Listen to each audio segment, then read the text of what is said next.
which is why we're called open micers. So we're going to Got it. talk a lot about the open mic scene, like some of the craziest stuff you've seen at open mics, that kind of thing. Okay. Put all this out so everybody knows that we're live. That would help.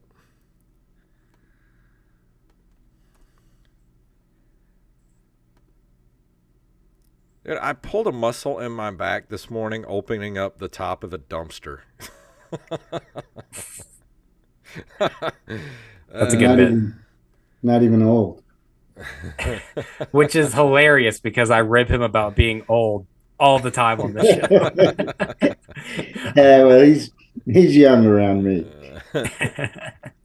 All right, stream looks good, and we are good to go. All right, man. All right, so another thing, Jacob, should I warn him about the theme song? Yeah, we'll warn you that we have the worst theme song in all of podcasting, but it's a good first conversation starter. All right. Well, at least you have a theme song. Yes, we have a theme song and it's absolutely horrible. So we'll ask you about it when we come in with it. All right. Sounds good. All right, here we go. In 3, 2, 1.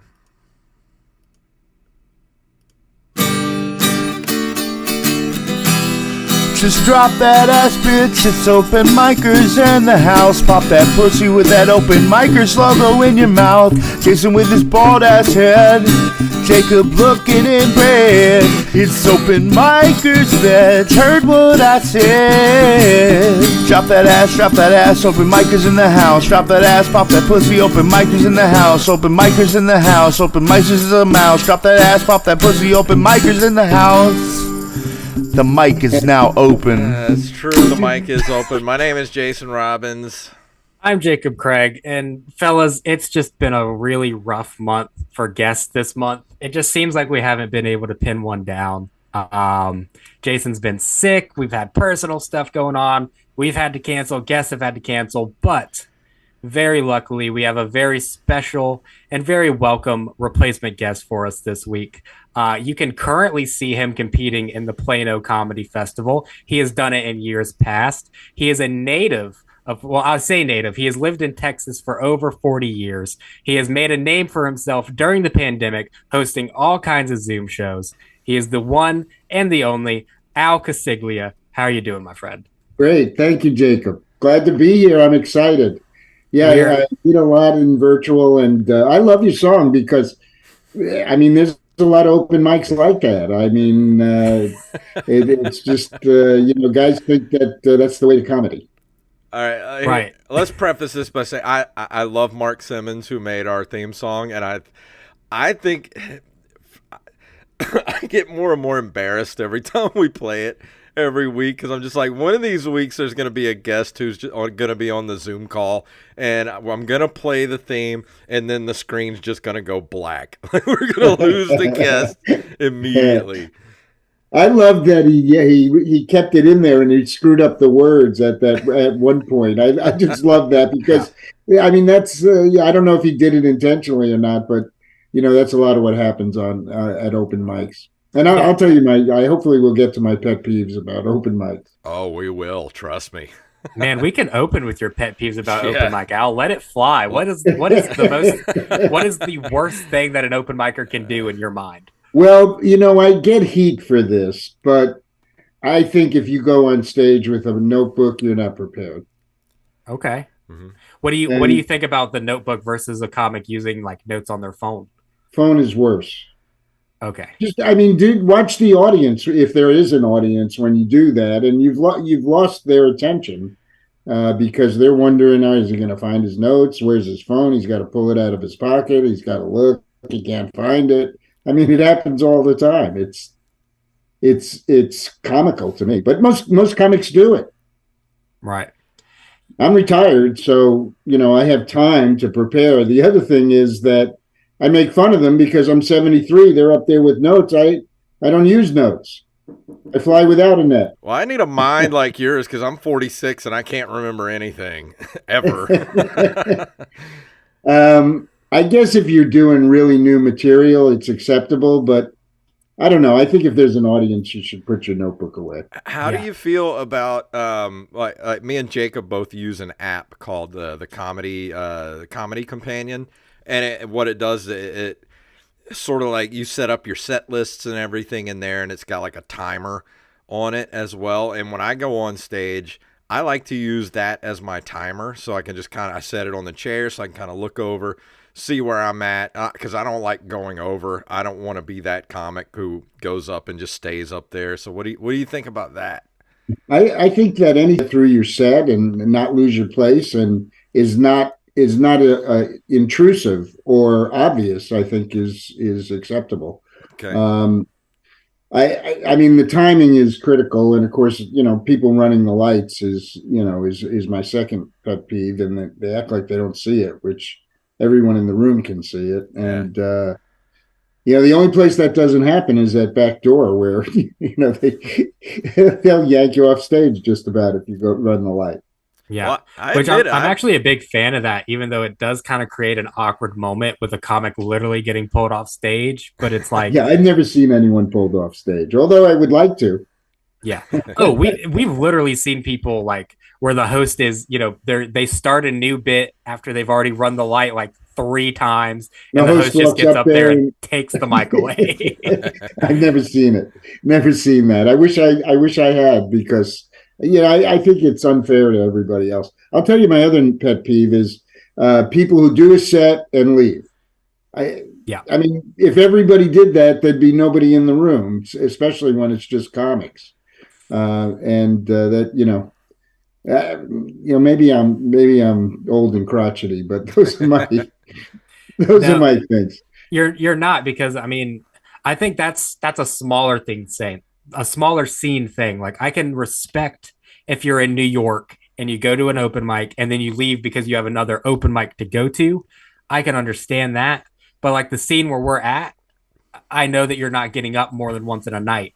So it's like, well, there are people that get up one more than once in a night. I mean, what I think helps you to become a better comic is if you want to see how the audience reacted to you versus the people also up on stage. You're not going to find that if you leave or you walk in right before your set. So I think I think that people think the more mics I do, the better I'm going to get, rather than studying what they've done during an open mic. Okay. That does make a lot of sense, actually, seeing, instead of the same set versus a different audience, seeing different sets versus the same audience. Yeah, I think that's an individual thing. I mean, when I do new material at an open mic, I try to include stuff I think will get usually gets a laugh, because it helps to really test the material, rather than just 3 to 5 minutes of all new material without any guaranteed laughs. Right. I would say that my biggest pet peeve at an open mic is when a comic gets up there with their notes and then they're looking at their phone going, what else, what else, what else? And then they do a bit immediately after that I know for a fact is a bit that they do every single time they're on stage. How do you not know that bit? Yeah, no, I've been there. It's annoying, and I mean, there are most of the comics are trying to improve their craft. I'll give them that. Stop talking about me, Jacob. I'm right here, man. Jason, you need to stop. Which, to be fair, Jason does have the memory of a 95-year-old. Like, he just can't help himself. But there are comics that I know it's like, why are you even looking at your phone when you only have the same 10 minutes you've been doing for 5 years? Like, yeah, I mean, and if it's funny, it's funny. Linda Stogner is the perfect example of, doing pretty much the same material. And right. No matter how many times you hear it, she's funny. But see, my problem is while I'm on stage and I have my whole set like in my head before I go up, I know what I'm going to do. I know how everything's going to flow. But then I get on stage and I'm constantly thinking about the next thing I'm going to be talking about. And then I will completely forget the punchline of the joke that I'm in. And like, I've done that quite a few times and I hate that about myself. I think that we all do that. I think we all are thinking ahead. At least I do it. I mean, I've told a joke, I think, what am I, even while I'm speaking, which is really amazing if you think about what your brain is doing while you're standing up there, with these lights in your eyes and people staring at you, and you're running through your head, you're running through your set. I think that and yes, you could lose your place, but everybody loses their place. Yeah. That's very deep. It's how you cover it up, really. But I think I have. Thank you. Speaking of Thank you, people, Jacob. people I wasn't even trying to be deep, but Everybody yes. loses their place sometimes, man. but speaking of going over the light, I think I might have done that with you before, Jacob, when you were running the open mic there at the juke joint. I think I might have run over the light once or twice because I just didn't see it. And then I get off stage and I'm like, man, how long was I up there? And you were like, you were up there for like 12 minutes. I'm like, why didn't you just come get me? Like, why'd you let me flounder for like 7 more minutes? Well, to be fair, and I want to ask Al about this because I know he's hosted just a buku amount of open mics. When I'm hosting an open mic and I know that there's time to play with and a comic's killing and they run the light, I'm not going to stop them if I know that it's not going to take away from anyone else. Yeah. But the problem is the ones who run the light and are not funny. Right. Right. And then, but I'll make myself, I'll make them aware that I expect them to get off stage by moving towards the stage. Yeah. Stop talking about me, Al. I'm right here. I just assumed that Jason knew that he was hot and wanted to stay on. And then afterwards he'd be like, I never saw the light. And I'm like, you're literally blind. How are you functioning? That's right. But some clubs, here's another thing. Why doesn't every club have a clock? Every club should have a clock. I don't get it. Yeah. That would be helpful. That would definitely be helpful. I mean, all the improvs have clocks. Right. Yeah. Yeah, I mean, that would be the easiest way to time your set is to just roughly look at the giant clock in the back of the room. Time it down. So most of us are intelligent enough to know when it gets to 0 that your set's done. Well, what do you think about this? Do you know Todd Barry personally or otherwise? I do not. No. Okay, so Todd Barry, when he books a gig, he has a writer, and he's one of the few comics left that do.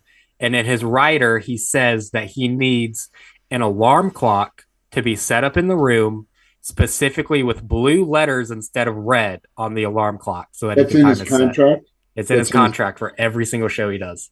I think that's probably a good rider to have in your contract. I don't understand why they don't have clocks. I mean, it makes absolutely no sense to me. Like Plano House of Comedy. I don't know if you've ever been there to the. No. It's a really nice club. But it's big, and they shine the light from the sound booth, which is stage right, and you can't really see it. And everybody goes over the light because put a big clock at the back of the room. Right. I don't know, especially during shows where you've got 6 to 9 comics on a show. Right. And especially during shows where you might not know what the light means, because I know that sometimes I've done bigger shows with an inexperienced host where I'm doing 20 minutes and then they light me and then I go 1 more minute and I get off and they're like, hey, you didn't do your time. You had, 5 minutes left. I lit you at, when you had 10 minutes left. I'm like, well, why are you going to light me at that point when I don't need to get off stage? I always clear that up before I go on stage. Yeah. I mean, I make sure they either ask me or I tell them when I want the light. Yeah, I definitely do that as a host, but when I'm performing, that's the last thing. If they shine the light center stage, 99% of people will see it. Right. Wherever it is, big room or not, if you put that light up at, in center stage, I think it gets the message. I don't know. I'm sorry, all that's pretty boring. No, I thought we were doing good. Which, I mean, it's a very obvious thing, and still so many comics just ignore it blatantly. I do want to ask you about this, Al. Do you remember me? Maybe. Where have we met? I don't know for certain. I know for a fact that we did a Zoom show together during the pandemic. I couldn't tell you which one it was. Okay. Well, I was doing a lot of Zoom shows during the pandemic, and I'm glad you brought up Zoom because I believe in the value of Zoom. Yeah, it's fantastic. I mean, we started this podcast during the pandemic, and we stuck with Zoom just because it would be impossible to get the kind of guests we're bringing on here to come Right. through our area. I just think that as a comic, uh, and I'll only compare it to a room where there's only comics in person.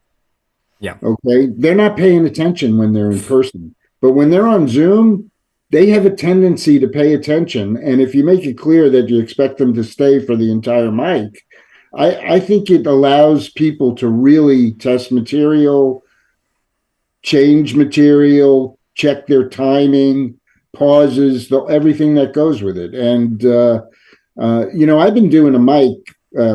We'll do our 151st on Wednesday, consecutive, every Wednesday since every Wednesday 9th, over Zoom. Over Zoom since December 9th, 2020. Wow, that's incredible. So you've stuck with the Zoom open mics this whole time. Yeah, and I do Dat Fan. You know who he is? Yeah. Yeah, he's won the first season of Last Comic Standing. He does a lot of Zoom, and I got into being a regular on his bit and on his show, and that again is a good forum, I think, for practicing your material, and especially for new material.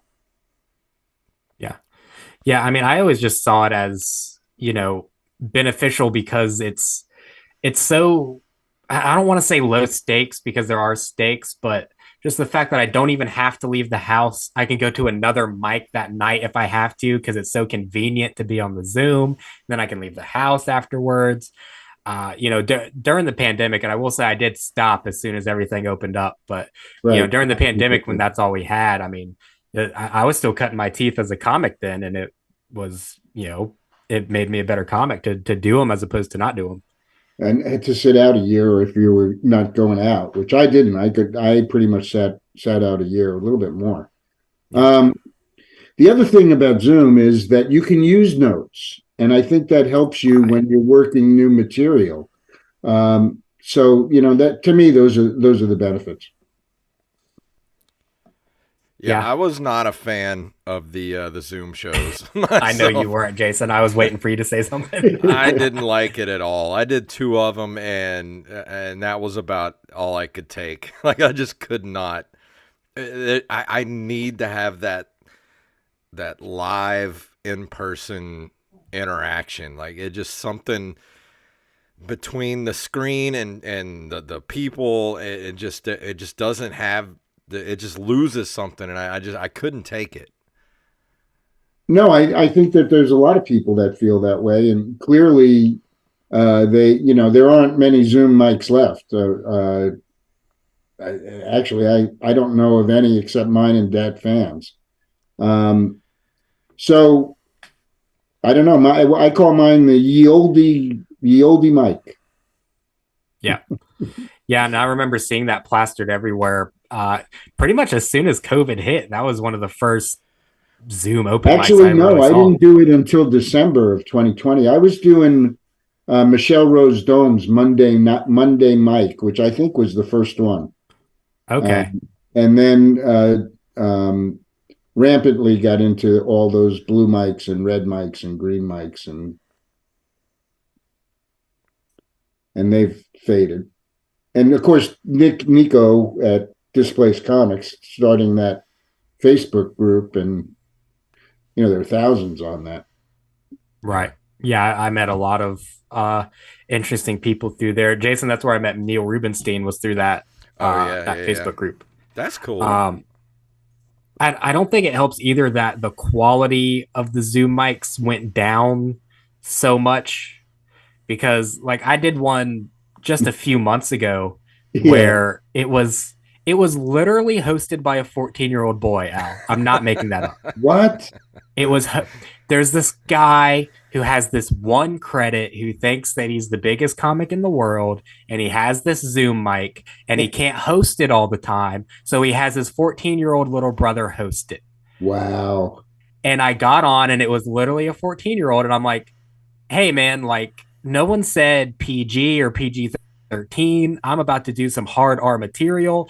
Right. I feel horrible doing it in front of where the 14-year-old is Oh, the host? No, I agree 100%. I have trouble even when it's okay to have a kid in the audience.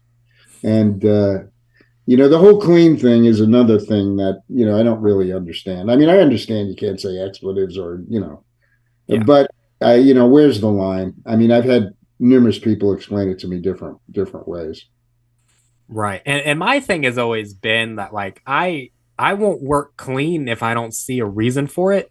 Because I'll do shows where like, hey, everyone in this room's like over 60 and you should probably keep it PG-13. And I'm like, they probably invented some of the curse words I'm gonna say on stage. Like if I Yeah, do clean, I'm gonna die up there. that's they may not react the same as a younger audience, but they're enjoying it for sure. That I would agree with that. Right.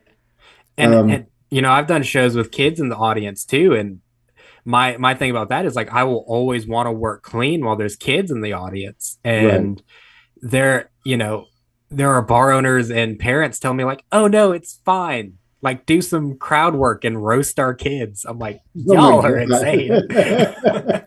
Yeah, I don't think that's a good idea. Especially if I've you literally drive done it. It was not a good idea. especially if you drive a black windowless van. Yeah. Or if you just look like me, maybe you shouldn't do any comedy about children. Oh It's God, really funny.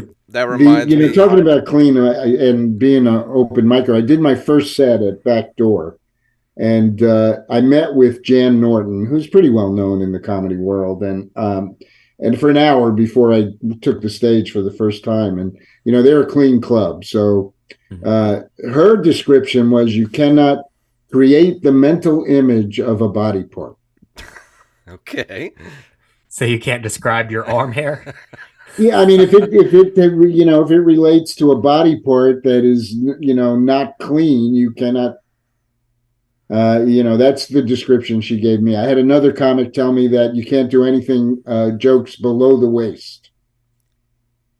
Yeah. See, clean has such a broad I definition know that I have trouble with it, but I know there are a couple of clean comics in this town that I mean they're always clean. I mean they don't cross the line. They don't do both, and they get pretty good gigs being totally clean comics. yeah. And see, I admire that because that's just not ever been my brand of comedy. And whenever I've been booked for clean shows and I've had to make a concerted effort to clean it up, I ask like, hey, what is the definition of clean? And then they give it to me and I say, okay, cool. I'll go and do like 5 minutes about drugs. You know what I mean? That's Right, you didn't say anything about that. Get off right. stage. It's like, Yeah. hey, I said it was clean.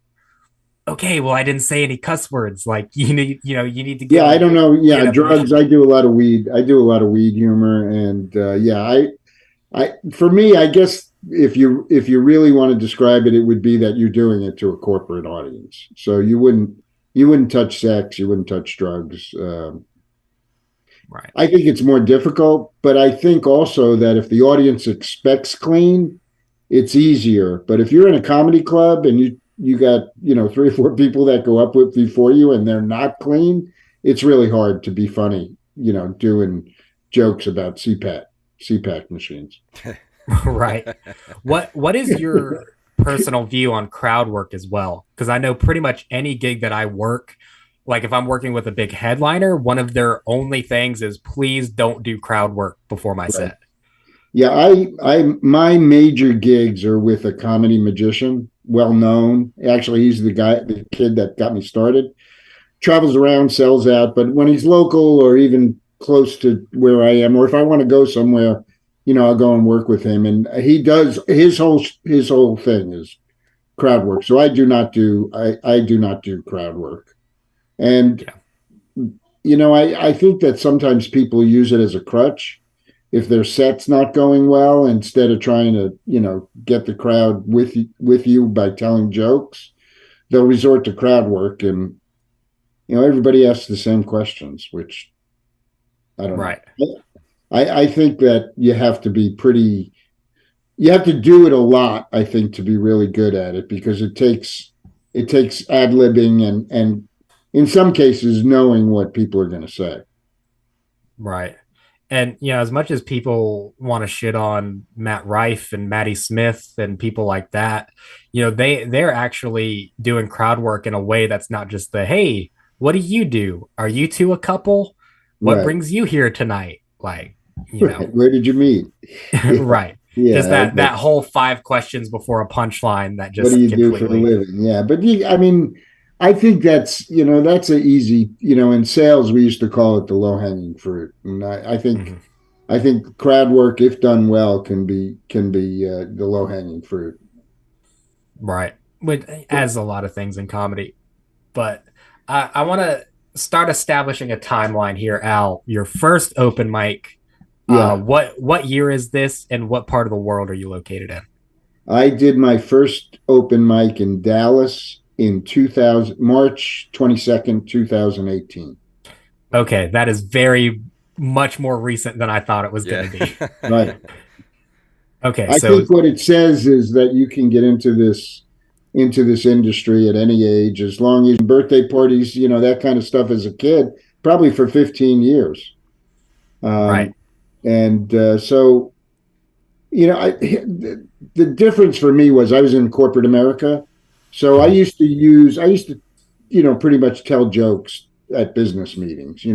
I used Mhm. to do a top 10 about the organization, and I did different skits, and I tried to use comedy to, to make people feel, that they wanted to be part of that community and that environment. Create the environment. What'd you do before doing comedy? What part of corporate America were you in?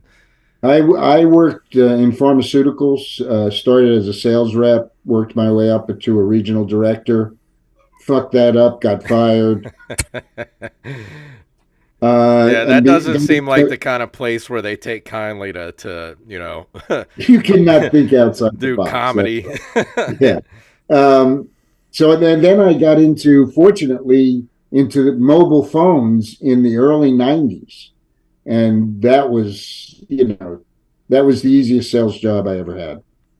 Wow. I'm sure you cleaned up then actually having a mobile phone even. Yeah. I mean, a matter of fact, I had the brick and the antenna used to stick out of my jacket. It was Wow. probably what, like $10 a minute to use that thing.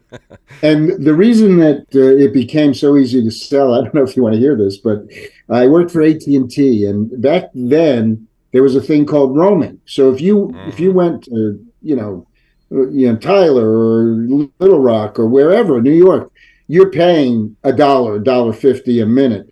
And AT&T introduced this thing called One Rate that was $25 a month, and we couldn't supply it. I mean, the demand was exceeded the ability to supply phones.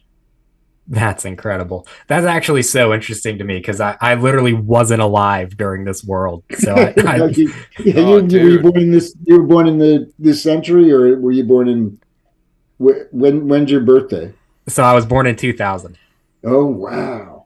Yeah. I did a decade show where I did a comic from like the 50s, one from the 60s, 70s, 80s, 90s, and it was, I tried to get a sociological or like a college to come and study it, because Mhm. I would think that from a sociological standpoint, the humor of the person born in the 50s is going to be just drastically different than someone born after 2000.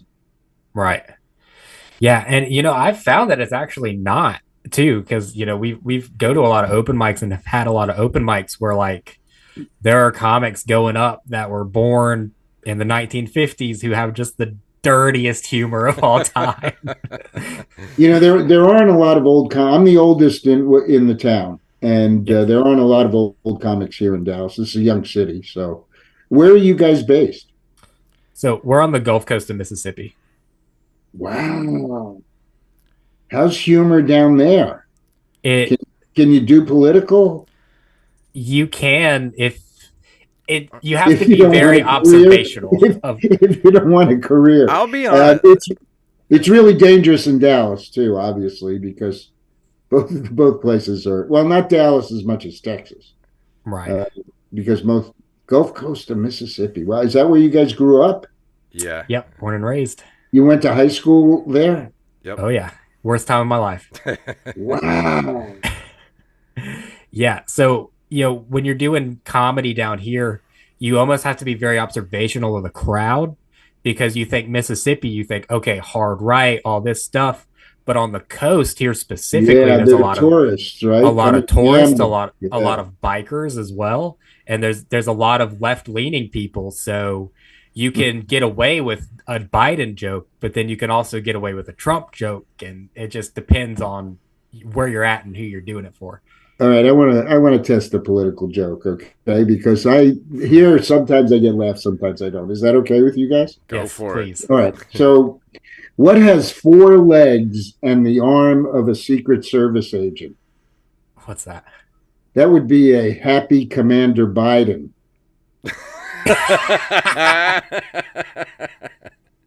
That's good. And That's I a good say, topical joke. what's really funny That's a is joke. Commander got kicked out of the House the same time that McCarthy, Scalise, and Jordan did. See, that's the kind of political jokes I try to do where like both sides could laugh at that. Right, but it's still dangerous. It's still dangerous. And then I do this. On a related note, I won't be doing my Mitch McConnell impression tonight.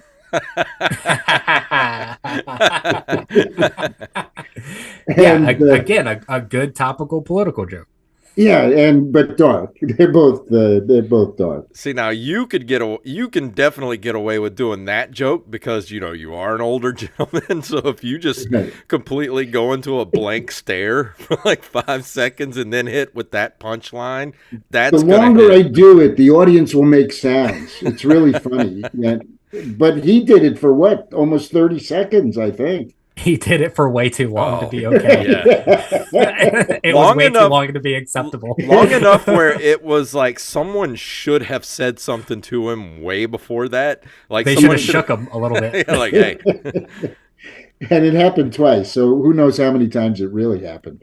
I know. That's got to be like a mini heart attack or something he's having. That's just, I don't know. Fortunately, it's not happened to me except when I do my Mitch McConnell impression. Right. So, Jacob, if I'm ever on stage and I blank out like that, don't wait 30 seconds. A good 10 seconds in, I'm pretty sure that I'm having a stroke at that point. So come get me, take me to the hospital. All right. So that's all you need to do. Yeah, But I'll I've still seen just light you people after 5 minutes. freeze up and run off stage at open mics. They just completely freeze, and then they just run off stage in the middle of their set. Have we I ever wish seen that the anybody? people that froze here would just run off stage afterwards, but they do their whole time of just freezing. Yeah, it's too bad you can't pick the people that would happen to. Right. I have a few in mind. Oh, man. Yeah. Do you remember a couple of weeks ago, Jacob, when we went to the open mic and there was this guy there that they kept, who had never done comedy before, didn't even know comedy was happening, but they talked him into going on stage, and he got up there, and he was up there for so long because no one told him what the light was. So he didn't know to get off stage when the light shone. So how long was he up there just telling stories that just had no point whatsoever? Dude, this is gonna sound like really crappy of me, but when it's someone that I know is an open micer and someone that I don't recognize, I don't watch them. I go outside and then come back in afterwards. Is that right? You leave the building? Because I might literally throw up. Yeah. It's like watching somebody rape your woman right in front of you, and you're just like, I can do that way better. Oh my There God. are times I'd like to boo. I mean, I think sometimes booing. You go to an open mic and you say, okay, we're going to allow booing tonight. If you don't like a joke, just boo. Right.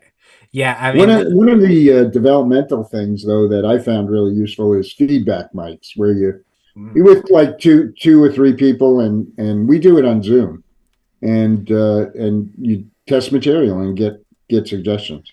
yeah, I mean, pretty much every open mic on the coast used to be like that, where every comic on the coast we're all friends because there's only like 10 of us. So after every open mic, we would sit down and we would trade tags and we say, this is what you could do better. And Oh, then, really? yeah, but I think it's more people down here. People either quit comedy really quickly or they get so good at it that they move away. And so as more of that starts to happen, then there's less community. And now it's sort of like I'll go up to somebody, and I'll give them a tag, and they're just kind of like offended that I think I can do their joke better. Yeah, I wouldn't. Anybody gives me a note, I love it. Give me a note if Yeah. you think it'll make me funnier. I'm glad to accept it. And I Absolutely. think the hardcore comics are like that, once you get to a place where you're like, you understand that someone giving you a tag isn't condescending in any way. Yeah. They're Not just at trying to all. genuinely like, hey, here's something I saw with your material. It means they're paying attention. Right. Well, we did a round table with Neil Rubenstein came through town a while back, and me and Jacob and some comedians from Mobile, we got together and we just kind of did a round table where we threw out some bits and jokes at one another, and we're just kind of throwing out ideas and helping each other with punchlines. And I loved that so much. I actually liked that more than actually getting on stage. I think it can be really helpful, and I think it really, really helps to develop your material because, I mean, when I do it, I'll use maybe mediocre material or material that's working, but I want more to it, and it really helps. I think it's a great way to expand your set with funny material and have fun doing it. Yeah. Yeah. Right. Yeah. I mean, some of the most fun that I think we've ever had before has been just after a show or an open mic, everyone getting around, talking, eating, drinking, and then that I think that's what makes a scene to me, because you can have all the best comics in the world, but if they're not clicking and sharing notes and It's trading this and that. it's pretty competitive here. There are thousands of comics.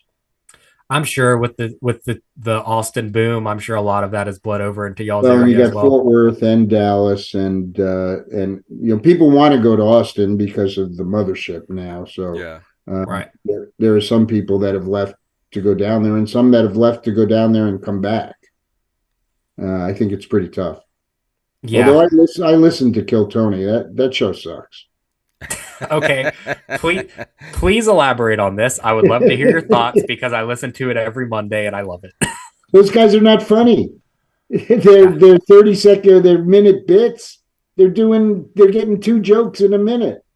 Okay, so the comedians on Kill Tony aren't funny. Yeah, and he tries to, I will say he tries to be nice, but eventually he gets. I think I've only listened to it 1.5 times.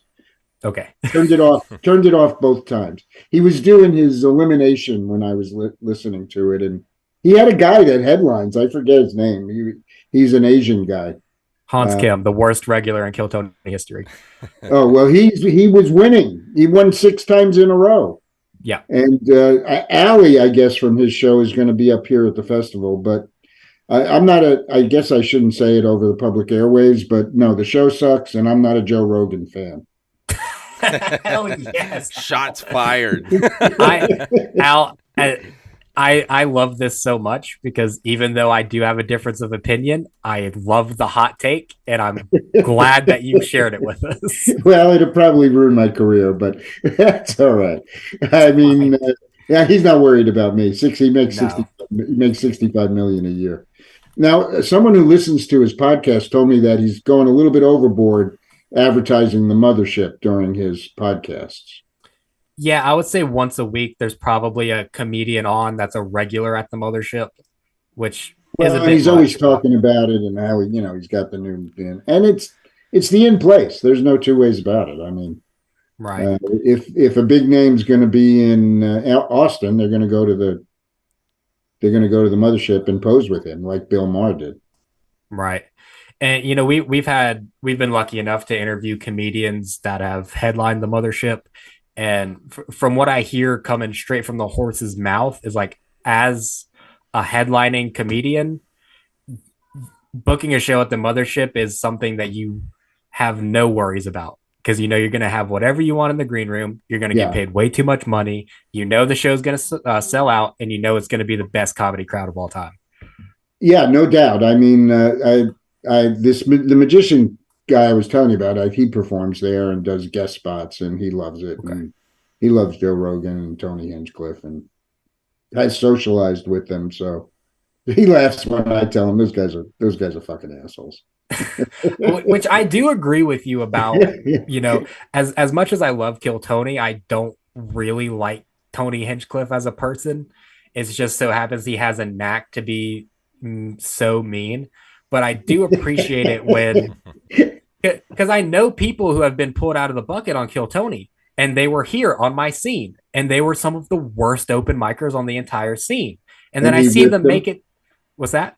He ripped them. He Oh yeah, I see him make it on Kill Tony, have the worst set of all time, and then Tony Hinchcliffe just takes him down to size, and I'm like, okay, that I can appreciate because you know some people need to get torn down like that. But when I watched him, he actually was trying not to insult the comics, which were really bad. But the other guys were, he had his Dr. Phil impressionist on, and love it. I love Adam Ray's Dr. Phil so much. I can't I put it don't into know. words. I don't know who he is, but yeah, I mean, hey, if it sells, if you get followers, that's what it's all about. It's all about followers. Right.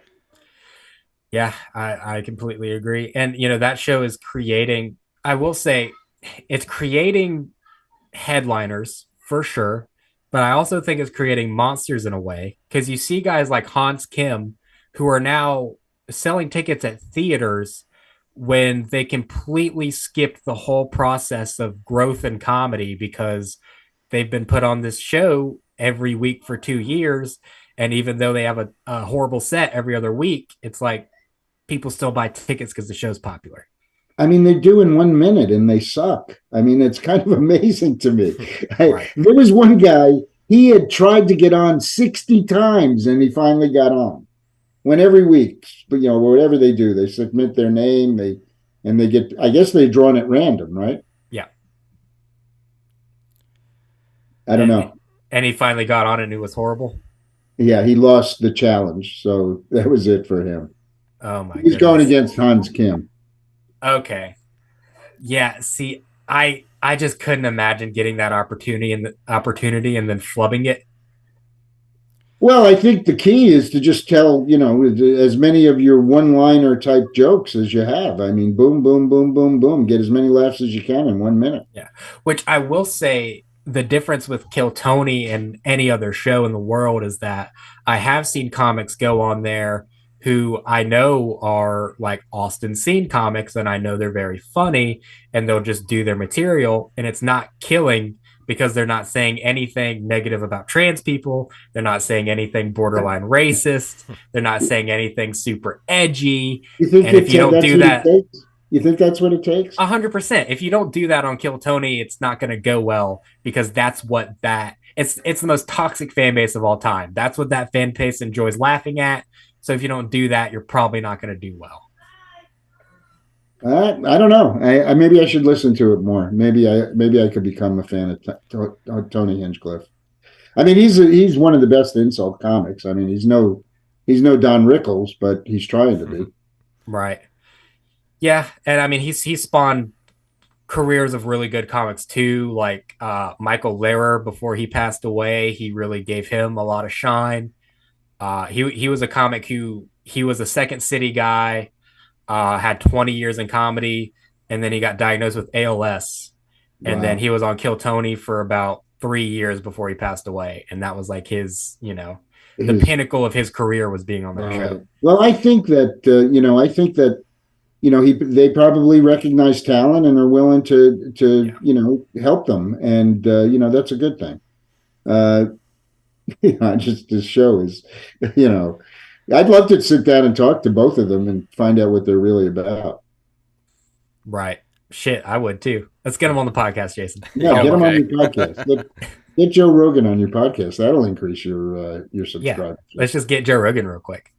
Yeah. Well, I just have whenever me and Jacob first met for like the first year, he called me the what'd you call me? The poor man's Joe Rogan.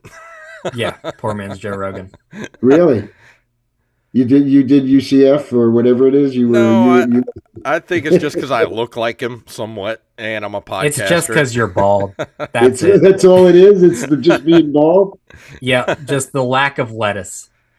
Just no Yeah, Well, lettuce. no the kidding. guy, he started like all of us, so more power to him. That doesn't mean I have to like him.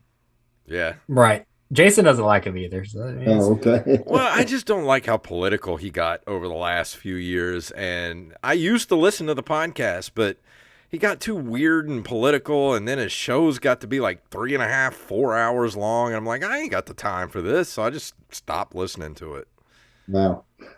Yeah, I guess the thing that bothers me most about him is that uh, I don't know if he does anything good with all the power that he has. What good is he doing for the world? Yeah. right.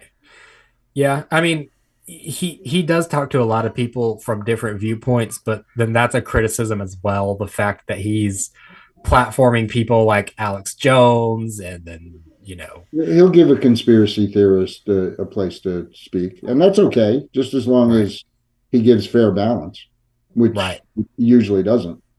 Also, Yeah. Alex Jones, though, great TV. Can't deny it. Great TV. Great TV, that guy. You always know it's a show when Alex Jones is on. He's not going to be boring. He's gonna be one of those that's rides off into the sunset.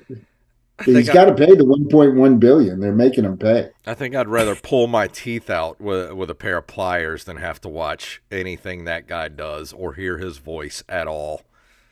Yeah, I would rank him in my list of pieces of shit. I would rank him above Joe Rogan and Tony Hinchcliffe. Yeah, for sure. I respect it, but also entertaining on a podcast. You know what I mean? Like, It's just that it's dangerous. It can be really dangerous, and it right. was dangerous to the poor, the poor The parents, frogs. the parents that he claimed it was a hoax. Right. Yeah, the whole Sandy Hook thing. Yeah, I mean, he's obviously, not a great person. I saw I'm an not article. I arguing didn't read that. it. I saw an article that he was ranting about white people, how great white people are the other day, but I can't give you any more than that. Yeah. Well, I know he had Kanye West on, and him and Kanye had a whole like he had to rein Kanye West in because Kanye literally said, "Yeah, Hitler was great. What's wrong with Hitler?" And Alex Jones had to be like, "Whoa." Alex Jones actually had to stop somebody from going somewhere. Oh yeah. That's funny. Yeah. Even Alex Jones has his limits apparently. No, I don't think so. Well, that the limit is saying that Hitler is objectively good. Yeah, I mean, I used to, you probably don't remember, but I think it was Bernie Sanders said that Castro had done good in Cuba because he restored education and was interested in educating the people of Cuba. And everybody was, up in an uproar. And I used to do a joke that, I don't know what's so bad about that. I mean, it's like saying Hitler had good organizational skills. It's horrible. I told it maybe once. Al, once again, that's a good topical political joke. Yeah, You have a lot of those tonight. Al, where's your late night talk show, Al? That's what I want to know. Well, what do you? Yeah, I'd love to do that. I mean, that's what I think my strength is my ability to ad lib and talk to people and have fun. I'd love to do I make fun of podcasts because I'm not a big podcast fan, and I always tell people when they ask me if I have a podcast that yeah, I do. Mine's called "I Don't Have a Fucking Podcast." Hey, that was almost what we were going to call this show. I love your opening. I love it. I think that you guys should really, really stick with it, and it's fabulous. Well, damn, and it Jacob. sums up. sums up open mics. I guess we got to stick with it because everybody has liked it so far. But Your there's going to guests be have that liked one. it? I'm telling you, we're going to have that one guest that we're going to play that theme song, and then there's just going to go black. I will say, Al, so we had Steve Byrne on a few episodes ago, and I saw his face while we played the song, and I thought for sure one of the biggest guests we've ever had on the podcast was going to log off as soon as we played it. But he was apparently just thinking of what to ad lib with us, thankfully, and completely tore the song apart. Yeah, I'm not sure I heard vagina in there, though. I think that when female comics get on stage, man, they love talking about their vaginas. Yeah. Yeah, I mean, there's a little popping pussy in there. And I think female comics talk a lot about popping pussy. Yeah, they talk a lot about below the waist. Yeah, that's their thing. But yeah, we're and audiences seem to like it, which I think it's funny. Yeah. But we're coming up on the end of the podcast, and Al, it has been an absolute pleasure having you here. When Jacob said you were going to come on the show, I kind of panicked a little bit because I didn't know you before the show tonight, right. So I didn't know if I could look up some videos or anything. But you've been an absolute pleasure of a guest. So thank you for coming on the show on such short notice. Did I talk too much? No. No, you didn't talk enough, Al. Yeah. Did I express too many opinions? No. Al, you're like the comedy grandfather I never had, and I greatly appreciate that. you. Thank you, Jacob. I loved it. Thank you. Thanks for having me. I'm glad we could do it. Have me back. I'll do it again. So, do you have any shows you wanna plug before we get out of here? I'm in the Plano Comedy Festival this week. It's my 4th year, and interestingly enough, I opened the festival. I was the host of the opening show, and I'm going to be hosting the closing show. So I'll be the first person that spoke and the last person that spoke for the comedy festival, and that's pretty cool. And I'm performing with my friend, The Magic of Eric Eaton, on next Sunday, the 29th. Awesome. And go follow Al on social media. It's at Al Coseglia on Instagram, and you have a Facebook page as well. So go follow him over there, Al Coseglia. And I mean, Jacob, you have anything you want to plug before we leave tonight? Just that hopefully next week we will have Mo Alexander and JP Leonard on. Yeah. I expect that we will, because we've had both of them on several times before. I'm steadily booking guests for the rest of the year, have a lot of fun people coming on. And we are recording our monthly bonus episode for the podcast tomorrow night. We're going to do an episode of Headliners where me, Jason, and special guest Wally Phelps break down funny headlines from the news. So if you want to get that content, be sure to join our Patreon at www.patreon.com/OM podcast for as little as $1 a month. And I don't have anything to plug right now. Hopefully I will soon. So we have. I loved it. Thank you, guys. We have Halloween coming up, and hopefully I'll get some candy. That's what I'm plugging right now. So, happy Halloween, everybody. And if you want to email us at OpenMicersPodcast@gmail.com. Our link tree is Linktree/OpenMicersPodcast. It's been completely redone with all of our links there. You can find even Cash App and PayPal if you want to throw us a little cheese every now and then. And also, just go follow us everywhere at Open Micers Podcast everywhere. And we will see you guys next week. You can have all the candy I'm not allowed to have. Yeah. All right. Awesome. Thank That you, was gentlemen. fun. Thank you so much, man. That was great. I loved it.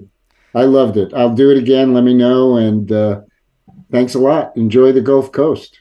100%, my friend. Enjoy Plano. I'll let you know if I get down there. Awesome. Oh, 100%. Hit us up. Yeah, we'll show you all the good spots to eat. Swing through, and we got some open mics here that you could swing through and do. Maybe even get a feature set for you. I'd love it. Okay. Thank you. Thanks, Thank you. Jason. Good night, Thanks, Jacob. everybody.